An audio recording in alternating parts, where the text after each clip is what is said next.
नमस्ते दोस्तों, sky mat weather में एक बार फिर आपका स्वागत है। मेरा नाम महेश पलावत है। 14 जनवरी का ये वीडियो है। इसमें हम देखेंगे कि जो वेदर सिस्टम है किस तरह से बदलने वाले हैं। अभी आप मान के चलिए आज 14 तारीख है। आज मौसम मौसम साफ रहेगा उत्तर भारत का, और उसी तरह से कल भी 15 तारीख तक। लेकिन 16 तारीख के आसपास जो वेस्टर्न डिस्टर्बेंस है, अब वो आपका यहाँ पर पहुंच जाएगा। ये यहाँ पर अगर वेस्टर्न डिस्टर्बेंस पहुंच जाता है 16 तारीख को, तो क्या होगा कि ये 16 तारीख को वेस्टर्न डिस्टर्बेंस पहुंचा और उसी समय जो हवाओं की जो डायरेक्शन है वो भी इस तरह से होना शुरू हो जाएगी। यानी कि जो दक्षिण पश्चिम दिशा से हवा आना शुरू हो जाएगी। अभी आपने देखा था जो पिछले वीडियो में उत्तर पश्चिम दिशा से ठंडी हवाएं चल रही हैं, जिससे टेम्परेचर गिर रहे हैं। तो अभी थोड़े बहुत मतलब कि पॉइंट्स में टेम्परेचर आज और कल बढ़ सकते हैं 14 और 15 तारीख को, लेकिन 16 तारीख से जब ये हवाएं बदलेंगी तो उस समय जो तापमान है, मिनिमम टेम्परेचर खास करके, वो तेजी से बढ़ेंगे। और जो फ्रॉस्ट है यानी जो पाला पड़ रहा है, तो उसमें काफी ज्यादा फर्क पड़ेगा, क्योंकि टेम्परेचर बढ़ जाएंगे तो पाला पड़ना बंद हो जाएगा और बादल वगैरह भी थोड़े बहुत छा सकते हैं। तो ये इस तरह का वेदर रहेगा। और उसके बाद क्या होगा कि ये 19 तारीख से हम देखेंगे कि यहाँ पर एक बन जाएगा। ये मतलब आप कह सकते हो कि यहाँ पर 19 तारीख को एक साइक्लोनिक सर्कुलेशन यहाँ बन जाएगा, यानी कि पाकिस्तान और उसके आसपास के इलाकों में तो हवाएं जो है वो यहाँ से एक ट्रफ आएगी। तो ये ट्रफ जो होगी ऐसे ट्रफ रहेगी, तो यहाँ से जो हवाएं है, ये नमी वाली हवाएं समुद्र से या अरब सागर से यहाँ पर आना शुरू हो जाएगी। तो उसको मैं आपको दिखाने की कोशिश करता हूँ। तो ये तो इस समय की हवाएं चल रही हैं जो उत्तर पश्चिम दिशा से, जैसे मैंने बताया, तो उत्तर पश्चिम दिशा से यहाँ पर ये हवाएं चल रही हैं। तो ये क्या होगा कि जब इस तरह की हवा चलती है तो ये पूरे देखिए मध्याधारी क्षेत्रों में पंजाब, हरियाणा, दिल्ली, राजस्थान के में सीधी उत्तर से आ रही है। और ये उत्तर प्रदेश, बिहार, झारखंड, पश्चिम बंगाल, यहाँ तक ये मध्य प्रदेश, छत्तीसगढ़ और ये उड़ीसा तक ये जो हवाएं हैं इनका असर दिखाई दे रहा है।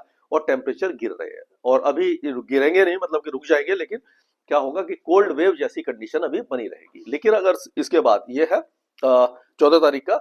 अब 16 तारीख की बात करते हैं। तो 16 तारीख में आप देखिए, मैं आपको दिखाने की कोशिश करता हूँ कि किस तरह से रहेगा। हाँ, ये देखिए 16 तारीख को ये यहाँ पर एक साइक्लोनिक सर्कुलेशन सा बनने लग गया है। ये देखिए हवा यहाँ से घूम रही है, ये इस तरह से घूमना शुरू हुई। तो जब इस तरह से हवा घड़ी की उल्टी दिशा में घूमती है तो साइक्लोनिक सर्कुलेशन बन जाता है। और ये जो है यहाँ से ये आ रही है ट्रफ, ये ट्रफ आ गई। और ये जो हवा है यहाँ से ये, जैसे मैंने बताया था, दक्षिण पश्चिमी आ गई। तो ये अरब सागर से नमी लेकर के आएंगी उत्तर भारत में।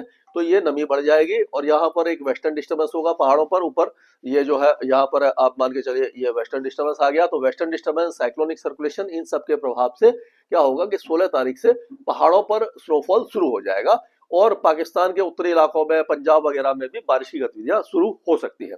तो ये 16 तारीख है। इसके बाद 17-18 में भी लगभग इसी तरह का वेदर मतलब मौसम रहेगा। अगर 19 तारीख की बात करें तो 19 तारीख में जो है वो ये जो साइक्लोनिक सर्कुलेशन काफी ज्यादा प्रोमिनेंट हो जाएगा यहाँ से। और ये हवाएं जो है यहाँ से इस तरह से यहाँ से घूमेंगी।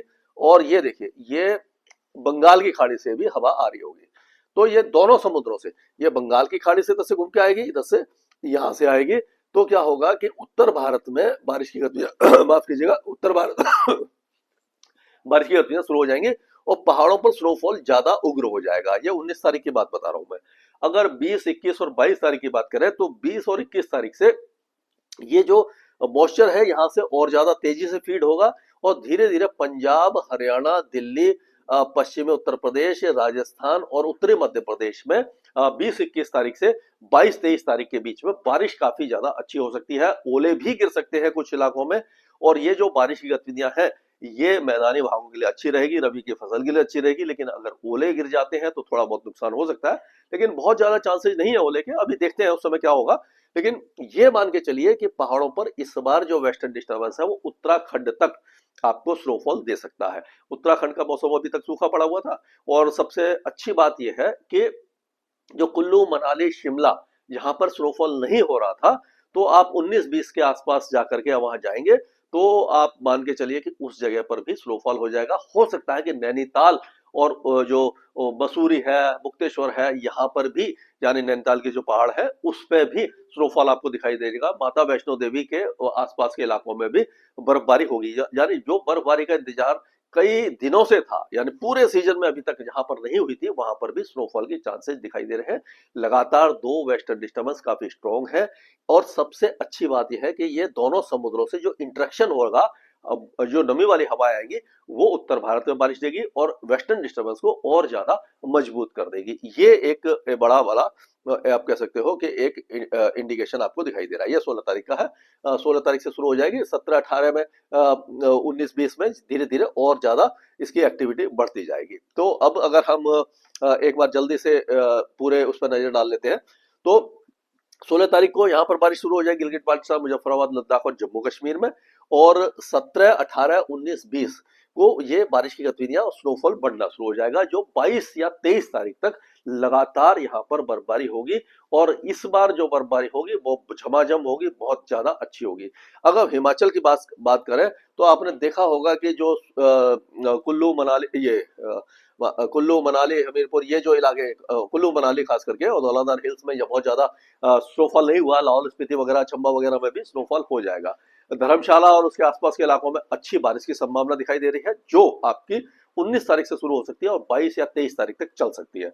और उस समय ये जो ऊना, हमीरपुर, बिलासपुर, सोलन, सिमोर, शिमला, किन्नौर, ये सारे इलाके बारिश देखेंगे और पहाड़ी क्षेत्र जो है वहां पर स्नोफॉल होगा।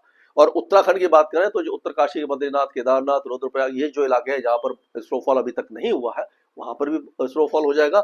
हो सकता है कि नैनीताल के ऊंचे पहाड़ों पर भी स्नोफॉल दिखाई दे जाए। देहरादून, मसूरी, हरिद्वार, ये जो इलाके हैं यहाँ पर बारिश काफी ज्यादा तेज हो जाएगी। ये 19, 20, 21, 22 तारीख के आसपास, यानी 20 से मान के चलिए तो काफी ज्यादा इंटेंस वेदर एक्टिविटी हो सकती है। अभी तक का जो अनुमान यही दिखाई दे रहा है, उसके बाद में देखेंगे क्या होता है। अभी पंजाब की बात करें तो उत्तरी हवाएं अगले 2 दिनों तक आज और कल चलेंगी। परसों से 16 तारीख से हवाएं बदलेंगी और टेम्परेचर बढ़ना शुरू हो जाएगा। और जो मिनिमम टेम्परेचर है वो बढ़ जाएगा, 5-6 डिग्री, 7 डिग्री तक आ जाएगा। और उससे क्या होगा कि जो सुबह की सर्दी है वो थोड़ी कम हो जाएगी। लेकिन ये 19 तारीख से या 19-20 तारीख से यहाँ पर बारिश की गतिविधियां शुरू हो जाएंगी। और पहले गुरदासपुर, अमृतसर, तरनतारन, कपूरथला, जलंधर, लुधियाना, पटियाला यहाँ पर होगी और फिर बाकी इलाके भी कवर हो जाएंगे, जो 22 तारीख तक चल सकती है। हरियाणा में भी अभी सर्द हवाएं रहेंगी, दिल्ली में भी सर्द हवाएं रहेंगी अगले 2 दिनों के दौरान। टेम्परेचर स्टेबल रहेंगे, बहुत ज्यादा चेंज नहीं होगा। 16 तारीख से पूरे हरियाणा और दिल्ली में टेम्परेचर बढ़ना शुरू हो जाएंगे। और ऐसा दिखाई दे रहा है कि 20-21 तारीख के आसपास हरियाणा और दिल्ली के कई जिलों में बारिश की गतिविधियां दिखाई दे जाएंगी। उत्तर प्रदेश में भी उत्तर पश्चिमी हवाएं चलती रहेंगी। मेरठ, मुजफ्फरनगर, शामली, बिजनौर, बागपत, यहाँ से लेकर के जो बारिश की गतिविधियां हैं वो हो सकता है कि 21, 22, 23 तारीख को पीलीभीत, बरेली, बदायूं और ये टिहरी, सीतापुर, बहराइच, बाराबंकी, लखनऊ, उन्नाव से लेकर के यहाँ पर ललितपुर, झांसी और ये आगरा, मथुरा, हाथरस, अलीगढ़, मैनपुरी, इटावा, कन्नौज, औरैया, यहाँ तक बारिश की गतिविधियां हो सकती है। अभी का अंदाज ये है, लेकिन जैसे ही उसमें कुछ चेंज आएगा मैं आपको बता दूंगा। बिहार का मौसम सूखा रहेगा, कोई भी वेदर एक्टिविटी नहीं होगी। 3 दिन बाद यहाँ पर टेम्परेचर बढ़ेंगे। उसी तरह से झारखंड में भी 3 दिन बाद टेम्परेचर बढ़ेंगे और यहाँ पर कोई मौसमी गतिविधि नहीं होगी। धुंध कुहासा कम हो जाएगा, धूप ज्यादा देर के लिए निकलेगी। पश्चिम बंगाल में उत्तरी हवाएं, उत्तर पश्चिम हवाएं अभी परेशान करेंगी। सर्दी 2-3 दिनों तक और रहेगी, उसके बाद टेम्परेचर फिर से बढ़ जाएंगे। उत्तर पूर्वी राज्यों में कोई भी वेदर एक्टिविटी अभी फिलहाल दिखाई नहीं दे रही। राजस्थान की बात कर लेते हैं तो राजस्थान में जो पाला पड़ रहा है उससे 2 दिनों के बाद राहत मिलेगी। सर्द हवाएं भी चल रही हैं, लेकिन ऐसा लग रहा है कि 21-22 तारीख को राजस्थान के भी गंगानगर, हनुमानगढ़, चूरू, झुंझुनू, सीकर, अलवर, भरतपुर, दौसा, करौली, जयपुर, टोंक, ये जो इलाके हैं और बीकानेर और नागौर के कुछ इलाकों तक यहाँ पर बारिश की गतिविधियां 20, 21, 22 तारीख को हो सकती है। उसके बारे में लगातार अपडेट करूंगा। मध्य प्रदेश में ग्वालियर संभाग में 22 तारीख के आसपास के बारिश होगी, बाकी इलाके सूखे रहेंगे। सर्दी काफी ज्यादा अगले 2 दिनों तक परेशान करेगी। उसके बाद टेम्परेचर धीरे धीरे बढ़ेंगे क्योंकि दक्षिण पश्चिमी हवाएं आएंगी। और उसी तरह से छत्तीसगढ़ के ज्यादातर इलाके कड़ाके की सर्दी अगले 2 या 3 दिनों तक देखेंगे। उड़ीसा में भी अगले 2-3 दिनों तक कड़ाके की सर्दी रहेगी, उसके बाद टेम्परेचर बढ़ेंगे। अगर गुजरात की बात करें तो 2 दिनों तक टेम्परेचर यहाँ पर गिरेंगे, मिनिमम टेम्परेचर। उसके बाद जैसे ही हवाएं बदलेंगी, अरब सागर से आना शुरू हो जाएंगी, तो यहाँ पर फिर से सर्दी थोड़ी सी कम हो जाएगी। महाराष्ट्र में जैसे सांगली वगैरह, सतारा, इन इलाकों में बहुत हल्की बारिश हुई है। आज भी बारिश की संभावना है, 1-2 स्थानों पर या बादल छा सकते हैं, लेकिन यहाँ पर भी टेम्परेचर 2-3 दिन के बाद बढ़ना शुरू हो जाएंगे और सर्दी थोड़ी कम हो जाएगी। अभी फिलहाल जो है तेलंगाना में उत्तरी हवाएं 2 दिनों तक चलेंगी, 3 दिनों तक चलेंगी, उसके बाद यहाँ पर भी सर्दी थोड़ी सी कम हो जाएगी।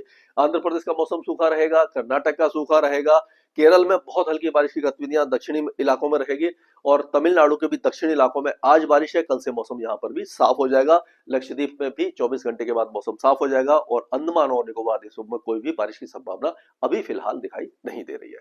स्काईमेट वेदर में अभी के लिए इतना ही।